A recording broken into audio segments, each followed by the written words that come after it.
Ce soir sur Ukraine Today, opération spéciale en mer Noire.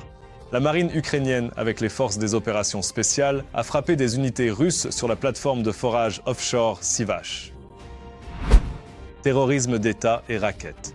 Les autorités hongroises ont pris en otage 7 citoyens ukrainiens. Menace de Budapest. Le Premier ministre Viktor Orban a déclaré que la Hongrie rétablirait le fonctionnement de l'oléoduc Druzhba en Ukraine. Par la force, les cartes de l'Ukraine, les États-Unis ont interrogé Kyiv au sujet des drones interceptés. Tout cela et bien plus encore tout de suite. Bonjour, je suis Volodymyr Robchun et voici Ukraine Today. Merci de vous abonner à la chaîne, de laisser un like et passons aux actualités. La marine ukrainienne, avec les forces des opérations spéciales, a frappé des unités russes sur la plateforme de forage offshore Sivash en mer Noire. L'ennemi utilisait cette plateforme comme poste d'observation, emplacement pour des systèmes de guerre électronique et de défense aérienne à courte portée, ainsi que comme point de commandement pour les drones employés lors des frappes contre les régions d'Odessa et de Mykolaïv. Sur les images, la destruction d'un hélicoptère russe K-27. Plus tôt, l'Ukraine a attaqué un certain nombre d'infrastructures stratégiques russes dans la région de Saratov, la région de Krasnodar, dans les parties temporairement occupées de Donetsk, de Louhansk, ainsi qu'en Crimée. Tous les détails dans le reportage. Vous devez partir immédiatement. Les Russes ont perdu la raffinerie de pétrole de Saratov. Encore une frappe réussie. À la suite d'une attaque de drones sur la baie de Novorossiysk, la superstructure centrale de la frégate russe Admiral Essen a été touchée. Après la frappe, un lance-grenade a explosé dans le système de brouillage passif PK-10. Le système de guerre électronique TK-25 a été touché. Tout d'abord, notre service de renseignement fonctionne très bien. De plus, en nous appuyant largement sur les données en temps réel que nous recevons et sur les informations cruciales recueillies sur le terrain par nos services de renseignement, notre ministère de la Défense mène avec soin des frappes de précision extrême, soit sur leurs infrastructures vitales, soit sur leurs principales unités de première ligne et leurs quartiers généraux stratégiques. En outre, les radars d'illumination de cible MR-90 OREC ont été endommagés. Les débris ont probablement aussi endommagé le radar de surveillance principal du navire, le frégate M2M, ainsi que la partie arrière du patrouilleur lance-missiles russe du projet, un 1240 et un Gemolnia. L'état-major des forces armées ukrainiennes rapporte que les forces de défense ont frappé des installations de stockage de munitions et des dépôts logistiques russes dans les territoires temporairement occupés du Donbass. Les forces ukrainiennes ont également frappé une station relais au sol au poste de commandement ennemi pour les drones d'attaque de type Garand-Gerbera en Crimée ukrainienne temporairement occupée. Des personnels ont également été touchés dans la région de Dnipropetrovsk et près de Pokrovsk.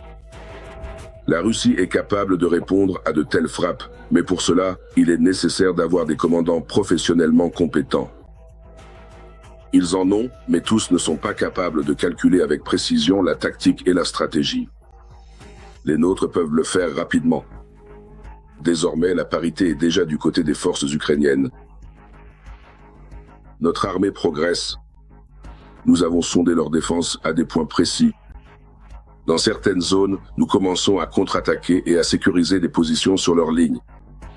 Nous commençons à redresser la ligne de front. Le correspondant de guerre propagandiste Romanov rend compte de la situation opérationnelle à Kursk, à Kupiansk et au nœud de Kupiansk. En bref, la situation est la suivante. L'ensemble du territoire est sous le contrôle des forces armées ukrainiennes. C'est Gerasimov qui est responsable. Ni Gerasimov, ni Moumou, ni personne d'autre. Dans cette situation, ils ne peuvent rien faire et ce sera forcément eux qu'on tiendra pour responsables. Parce que Poutine lui-même n'admettra jamais qu'il est complètement idiot. C'est pour ça qu'ils ont déjà pris Bakhmout. Ils l'ont prise en 3 jours, tout comme ils ont pris Kyiv en 3 jours. Ils ont pris Avdiivka en 2 jours et ils sont encore en train de prendre Pokrovsk. Ils se sont déjà pliés en 4, juste pour que tu comprennes. Depuis probablement l'époque de Pierre le Grand, la Fédération de Russie n'a jamais subi de pertes aussi colossales que dans cette guerre contre l'Ukraine. Pendant ce temps, les conscrits en Russie ont commencé à recevoir massivement des interdictions de quitter le pays et de ne pas se présenter au bureau de recrutement militaire. Désormais, toute personne qui reçoit automatiquement une convocation est également automatiquement interdite de quitter la Russie. Dans ces images de la région de Donetsk, vous voyez des combattants de la 414e brigade des systèmes sans pilote. Les oiseaux majeurs ont détecté et frappé le système de missiles antiaériens Torum 2 de l'ennemi. La Russie a remis des prisonniers de guerre ukrainiens à la Hongrie. Le ministère ukrainien des Affaires étrangères a déclaré que Moscou et Budapest font des prisonniers de guerre. Cela fait partie de la communication politique avant les élections en Hongrie, et l'ambassadeur hongrois a été convoqué pour fournir des explications. Camarades, tout le ministère des Affaires étrangères, les passeports des citoyens en Hongrie, ce sont des militaires des forces armées ukrainiennes. Par conséquent, avant tout, ils auraient dû être remis ici. Et ici même, s'ils veulent vraiment aller de l'avant, ils le permettront certainement.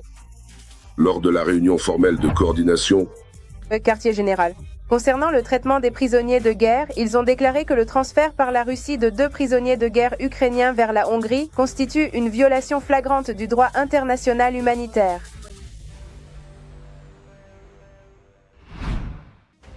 Au cours des dernières 24 heures, la Russie a perdu au moins 950 occupants, tués et blessés. Depuis le début de l'invasion à grande échelle, la Russie a désormais perdu 1 260 et 11 350 soldats. De plus, au cours des dernières 24 heures, les forces de défense ukrainiennes ont détruit 7 chars russes, 6 véhicules de combat blindés, 45 systèmes d'artillerie et des dizaines d'autres équipements militaires ennemis. Au cours des 4 dernières années, l'Ukraine a multiplié par 35 sa production d'armes. La majeure partie de cette croissance concerne les systèmes sans pilote, mais pas uniquement. Parallèlement, les Alliés passent progressivement de la simple fourniture d'armes et de munitions prêtes à l'emploi à la production conjointe de systèmes d'attaque avec l'Ukraine. Tous les détails figurent dans le rapport. Nouveau niveau et nouvelle échelle. L'Ukraine accélère rapidement le développement stratégique de sa propre production de défense nationale, en collaboration avec ses partenaires et alliés internationaux. En 4 ans, l'Ukraine a multiplié par 35 sa production d'armement, passant à des modèles de haute technologie. Parmi les principaux développements figurent les missiles de croisière Flamingo, le système Ashrom 2, les missiles anti-navires Neptune et les drones. Cela permet de frapper efficacement les raffineries de pétrole, la logistique et les quartiers généraux des occupants. Les missiles ukrainiens sont depuis longtemps un cauchemar pour les Russes, car ils atteignent le cœur du pays de Poutine. Les missiles Sapsan représentent une menace sérieuse pour la Russie, car ils sont encore plus puissants que les 8 CMS. Plus de 500 entreprises ukrainiennes participent au développement et à la production de drones, UAV. Les capacités de production permettent de fabriquer plus de 2 millions de drones par an, y compris des FPV, des systèmes de reconnaissance et d'attaque. L'Ukraine, en collaboration avec l'Allemagne, développe activement la coopération en matière de défense en créant des entreprises pour la production de drones. Tout récemment, une entreprise allemande a dévoilé une nouvelle génération de drones cibles. L'objectif principal et prioritaire dans la production à grande échelle de ces drones spécialisés sera axé sur leur coût exceptionnellement bas et la possibilité distincte d'atteindre une production de masse rapide. Il convient de noter qu'étant donné leurs caractéristiques tactiques et techniques, cela pourrait avoir un impact significatif sur la capacité de l'armée russe à redéployer du personnel, des véhicules blindés lourds et des moyens de frappe directement sur la ligne de contact. Et les drones ukrainiens P-1 Tazam pourraient également sécuriser le ciel au-dessus de Dubaï. Les États-Unis et les pays du Golfe envisagent d'acheter des drones pour contrer les têtes chats iraniennes, rapporte le Financial Times. Les drones coûtent plusieurs fois moins cher que les missiles Patriot. Donc, étant donné l'importante réserve de drones de l'Iran, la région recherche des solutions de défense aérienne plus abordables. Au plus haut niveau représentatif, et nous parlons ici du Premier ministre du Royaume-Uni, il a été déclaré que les Alliés envisagent d'impliquer des opérateurs de drones ukrainiens grâce au développement innovant de l'Ukroboronprom ukrainien, pour sécuriser le ciel au-dessus des bases militaires alliées dans le Golfe Persique et, par conséquent, directement au-dessus des pays européens également.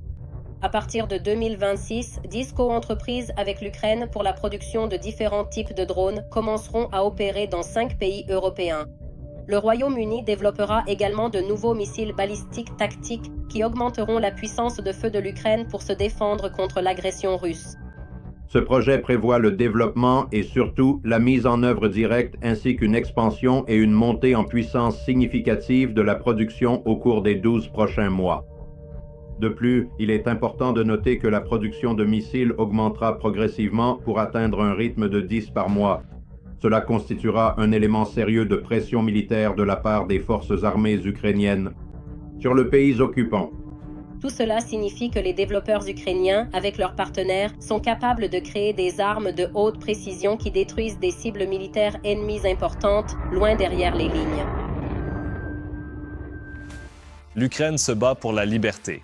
Soutenez les médias ukrainiens pour continuer à dire la vérité sur la guerre russe. Devenez sponsor via le lien en description. Abonnez-vous, likez et partagez cette vidéo pour nous aider. Merci et gloire à l'Ukraine. L'Ukraine fait actuellement face à une grave pénurie de missiles pour le système de défense aérienne Patriot.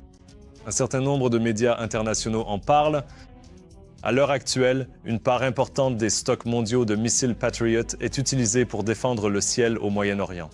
Nous reviendrons sur cette région dans un instant. Ensuite, parlons du problème lui-même et des solutions possibles. L'Ukraine est à court de missiles pour contrer les menaces balistiques russes. Au milieu de la guerre au Moyen-Orient, la pénurie mondiale de missiles s'aggrave. Presque toutes les grandes publications internationales parlent des Patriots. Volodymyr Zelensky a déclaré qu'il n'y avait pas assez de missiles pour les systèmes de défense aérienne américains, même avant la campagne américano-israélienne en Iran. Maintenant, Téhéran a commencé à attaquer les États-Unis. Pour nos alliés, la demande pour ces missiles est devenue encore plus forte. De ce fait, les approvisionnements destinés à l'Europe, et en particulier à l'Ukraine, sont désormais menacés. En principe, la capacité de production est limitée à 500 missiles par an. En principe, cela suffit en temps de paix, mais ce n'est pas suffisant pour les opérations de combat qui se déroulent en Ukraine. En évaluant la situation, les analystes affirment que ces derniers mois, la Russie s'est concentrée spécifiquement sur les frappes balistiques. La défense aérienne des forces de défense gérait assez efficacement les missiles de croisière, détruisant souvent 100% des cibles aériennes. Mais malheureusement, seuls certains systèmes occidentaux sont capables d'abattre des armes balistiques. Les températures sont descendues à -20, voire -25. C'est pendant ces périodes de gel que des frappes de missiles balistiques ont été menées. Ils frappent avec des missiles Iskander-M, ils frappent avec des missiles Kinzhal et avec d'autres missiles hypersoniques, disons expérimentaux. Comment les appellent-ils? Ils frappent aussi avec des missiles anti-aériens, avec les systèmes S-300 et S-400 en d'autres termes, avec tous les moyens balistiques dont ils disposent. Aux États-Unis, on pense aussi que si la guerre au Moyen-Orient s'éternise, les États pourraient à un moment donné tout simplement refuser de vendre des missiles Patriot ou réduire considérablement le nombre de missiles livrés. Cette hypothèse a été exprimée par le général Ben Hodges. À un certain moment, la Maison-Blanche pourrait effectivement faire cela. Ou le Pentagone pourrait dire « Nous arrêtons la vente de cet équipement ici parce qu'il est nécessaire ailleurs ». Vous savez, l'administration, tant la précédente que l'actuelle, n'a pas agi assez rapidement pour augmenter les stocks nécessaires de ce type de munitions. Bien sûr, je pense que vous savez à quel point la production des intercepteurs Patriot, des Tomahawk ou des Hellfires est complexe. Ce ne sont pas des choses que l'on peut simplement produire facilement. Vous savez commencer à en fabriquer des centaines par jour. C'est un processus qui demande beaucoup de main-d'œuvre et qui est très coûteux. Ce n'est que maintenant que nous prenons les mesures nécessaires pour augmenter notre capacité de production. Cependant, malgré la situation difficile, il existe encore une solution, selon les experts. Par exemple, la production et la fourniture de ces mêmes missiles depuis l'Europe. Même si les stocks occidentaux ont été considérablement réduits, il reste encore un certain nombre de missiles en réserve. De plus, l'Allemagne a lancé sa propre production sous l'égide des États-Unis, licence. La consommation de missiles a fortement augmenté. Au Moyen-Orient et en Ukraine, suite aux attaques russes contre notre pays. Mais les Européens ont recalculé leurs besoins et ont conclu qu'ils étaient catastrophiquement en retard par rapport à ce qu'ils possédaient réellement. Et la file d'attente pour les missiles de fabrication américaine produits aux États-Unis s'étend sur plusieurs années. Il s'agit donc d'une étape tout à fait naturelle pour les Européens. Concentrer la production dans leurs propres installations. D'ailleurs, il n'y a pas que le Patriot qui soit capable d'abattre des missiles balistiques russes. Le système de défense aérienne SMPTE peut également le faire, et il est aussi en service dans les forces armées ukrainiennes. Et étant donné qu'il est produit en Europe, l'Ukraine peut également en recevoir sur décision de ses partenaires, aussi bien les systèmes eux-mêmes que les missiles correspondants. En même temps, l'Ukraine peut aussi contrer les frappes balistiques russes avec ses propres ressources. Grâce aux missiles longue portée produits localement, comme les Flamingo, FP7 et d'autres moyens, ce qui a déjà été démontré à plusieurs reprises. Si nous ne pouvons pas abattre les missiles, nous devons les détruire au sol. Il y a eu un rapport sur la destruction d'un dépôt de missiles Iskander-M à l'époque de la Crimée occupée. Il y avait même des photos, voire des vidéos publiées depuis cet endroit. Il est difficile d'évaluer combien de ces missiles s'y trouvaient. De mon point de vue, au mieux, il y avait plusieurs dizaines d'unités. Mais il y a environ 2 semaines, une frappe a été menée contre un arsenal dans le village de Kotluban, dans la région de Volgograd. Et c'est un arsenal immense. Il convient de noter que la guerre au Moyen-Orient, en plus de provoquer une pénurie de systèmes Patriot, a également créé des problèmes pour la Russie à l'ouest. Jusqu'à présent, les livraisons régulières de l'Iran aux forces armées russes coïncidaient souvent avec des attaques de missiles contre l'Ukraine. Mais aujourd'hui, Moscou a perdu cette ressource. Peut-être pour toujours. L'Iran fournit effectivement en permanence à la Fédération de Russie certains types de cargaisons. Nous comprenons bien qu'il ne s'agit pas de dattes enrobées de sucre glace. Nous comprenons qu'ils envoient quelque chose par bateau à travers la mer Caspienne, par avion. Ce qui est important, c'est ceci. Il pourrait s'agir de composants pour les Shaheds, de cartouches, d'obus, de n'importe quoi. En ce moment, l'Iran n'a clairement pas de temps à consacrer à la Fédération de Russie. Ils essaient simplement de survivre eux-mêmes. C'est pourquoi je suis sûr à 99,9% qu'il n'y aura pas de livraison à la Russie dans un avenir proche. Et donc, on peut s'attendre à ce que moins de choses nous arrivent, que ce soit des missiles ou des Shaheds. En même temps, selon les prévisions, l'opération américaine et israélienne en Iran devrait être terminée d'ici la fin de ce mois. Et dès que la phase chaude de la guerre sera terminée, évidemment, le flux de missiles vers les Patriots reprendra comme d'habitude. Le service de sécurité ukrainien a arrêté un ressortissant étranger qui, sur ordre de la Russie, préparait un double attentat terroriste à Kiev. Selon les enquêteurs, l'homme avait d'abord prévu de placer et de faire exploser un engin explosif sous la voiture d'un soldat ukrainien. Ensuite, après l'arrivée des services d'urgence sur les lieux, un deuxième engin explosif placé à proximité devait exploser. Le suspect est un ouvrier du bâtiment originaire du Caucase du Sud, qui vivait depuis longtemps dans la capitale ukrainienne. 300 autres défenseurs ukrainiens et 2 civils sont rentrés chez eux après avoir été détenus en captivité en Russie. Le plus jeune d'entre eux a 26 ans, le plus âgé 60 ans.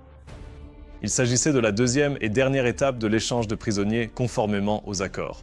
Accord conclu à Genève. Au total, 500 soldats ukrainiens sont rentrés chez eux. « 19 habitants du village de Sopich, dans la région de Soumy, ont été emmenés en Russie. Il s'agissait de personnes qui avaient auparavant refusé l'évacuation. Plus tard, la télévision russe a diffusé des interviews avec les Ukrainiens. Selon des informations préliminaires, ils sont actuellement détenus dans la région de Bryansk, en Russie. Les autorités hongroises ont pris en otage 7 citoyens ukrainiens. Cela a été rapporté par le ministre ukrainien des Affaires étrangères, Andrei Sybiha.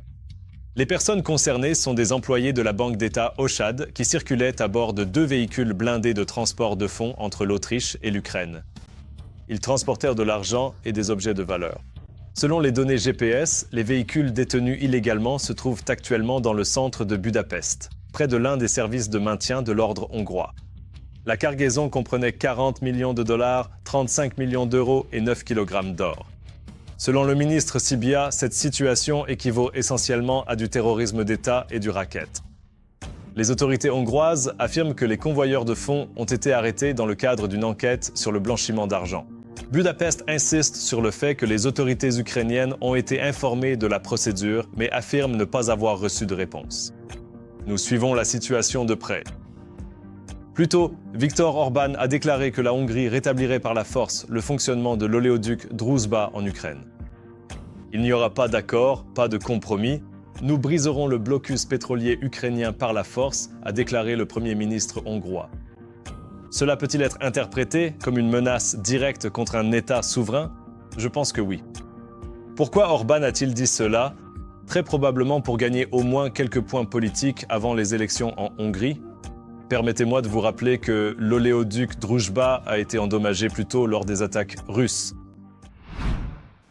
La chaîne de télévision Fox News, en parlant de l'arsenal high-tech des États-Unis dans les War Games, l'Iran a montré des images de drones intercepteurs ukrainiens abattant des drones Shahed russes.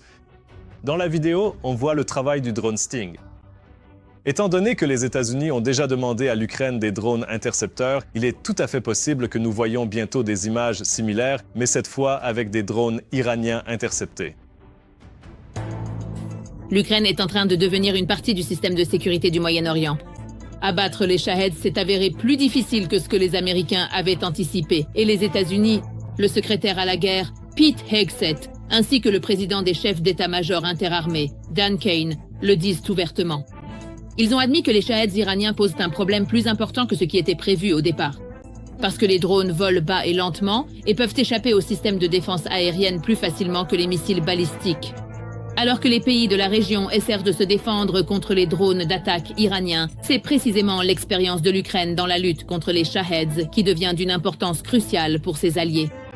Les attaques de drones et de missiles qu'utilise actuellement l'Iran représentent, en réalité, une nouvelle forme de technique de guerre. Lorsque vos systèmes de défense aérienne conventionnels sont submergés par des drones moins chers, puis que des missiles balistiques arrivent ensuite, il n'existe pas d'arme miracle contre cela. Ce qu'il faut, c'est un système qui fonctionne de manière coordonnée. En Ukraine, ce système a été mis en place au fil des années. Selon le Financial Times, les États-Unis et au moins un État du Golfe sont déjà en pourparlers pour acheter des drones intercepteurs ukrainiens. Ils prévoient de les utiliser pour se défendre contre les drones Shahed iraniens que Téhéran a accumulés par dizaines de milliers et déploie activement dans la région. L'intérêt pour les systèmes ukrainiens ne tient pas seulement à leur efficacité, mais aussi à leur coût. Un seul drone Shahed iranien coûte environ $30 000, alors qu'un missile intercepteur Patriot coûte plus de 13 millions. Les drones intercepteurs ukrainiens sont plusieurs fois moins chers et ont déjà prouvé leur efficacité dans la guerre contre la Russie. Tout cela doit être mis en place, organisé en échelon, priorisé et coordonné. C'est précisément ce qui leur manque, car ils n'ont aucune expérience dans ce domaine.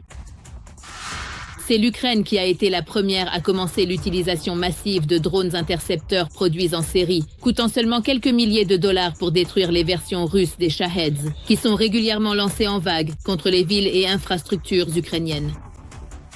C'est précisément pour cette expérience, afin que nous puissions aider à rendre ce système aussi efficace que possible dans un délai plus court, que je pense que nos spécialistes sont sollicités. Le président ukrainien Volodymyr Zelensky a confirmé la volonté de Kiev de partager son expérience avec le Moyen-Orient et même ses moyens d'interception des drones iraniens. Ils veulent notre expertise. Nous sommes ouverts. Si leurs représentants viennent, nous fournirons notre expertise. D'autant plus qu'il y a des demandes venant des Européens et des États-Unis d'Amérique. Nous recevons des demandes pour partager notre expérience avec des partenaires du Moyen-Orient. En retour, Kiev espère recevoir ce qui manque cruellement à l'Ukraine elle-même, des missiles pour les systèmes de défense aérienne Patriot. Nous sommes nous-mêmes en guerre et j'ai dit, très franchement, que nous manquons de ce qu'ils possèdent. Ils ont des missiles pour le Patriot, mais avec des missiles Patriot, ils ne pourront pas abattre des centaines ou des milliers de Shahed. C'est cher. Pour les gens, on ne ménage rien. C'est clair. Mais ils n'ont tout simplement pas autant de missiles, donc ils ont besoin de drones intercepteurs que nous possédons. Et nous manquons de missiles PAC 2 et PAC 3. Par conséquent, si l'on parle d'échanger des technologies, d'échanger des armes, je pense que notre pays sera ouvert à cela. L'Iran continue d'effectuer des frappes chaotiques sur les pays du Golfe Persique. En particulier, les Émirats arabes unis, l'Arabie saoudite, le Qatar, Bahreïn et Oman sont sous attaque. De plus, Téhéran frappe également des installations militaires dans d'autres pays européens. Parmi eux figurent l'Allemagne, la France et le Royaume-Uni. Nous avons besoin d'histoires actives, où nous nous intégrons dans l'espace européen, où nous agissons ensemble avec l'Europe, et où l'Europe voit que nous sommes un atout, que nous sommes, disons-le ainsi, un soutien puissant, un renfort. Et ce sont de nouvelles technologies. Je pense que les avantages de l'unification sont bien plus importants que les nouveaux risques auxquels nous pourrions être confrontés directement de la part de l'Iran. L'Ukraine a une fois de plus prouvé que Kiev est un allié essentiel pour les pays européens. Même avec des ressources limitées, l'expérience et la technologie ukrainienne sont capables de protéger non seulement ses propres villes, mais aussi d'assurer la sécurité des alliés de l'autre côté de la planète. C'est tout pour aujourd'hui. Merci de nous avoir regardés. Merci pour votre soutien. Force aux défenseurs de l'Ukraine. Gloire à l'Ukraine. Aimez, abonnez-vous, commentez, partagez. Et à la prochaine fois.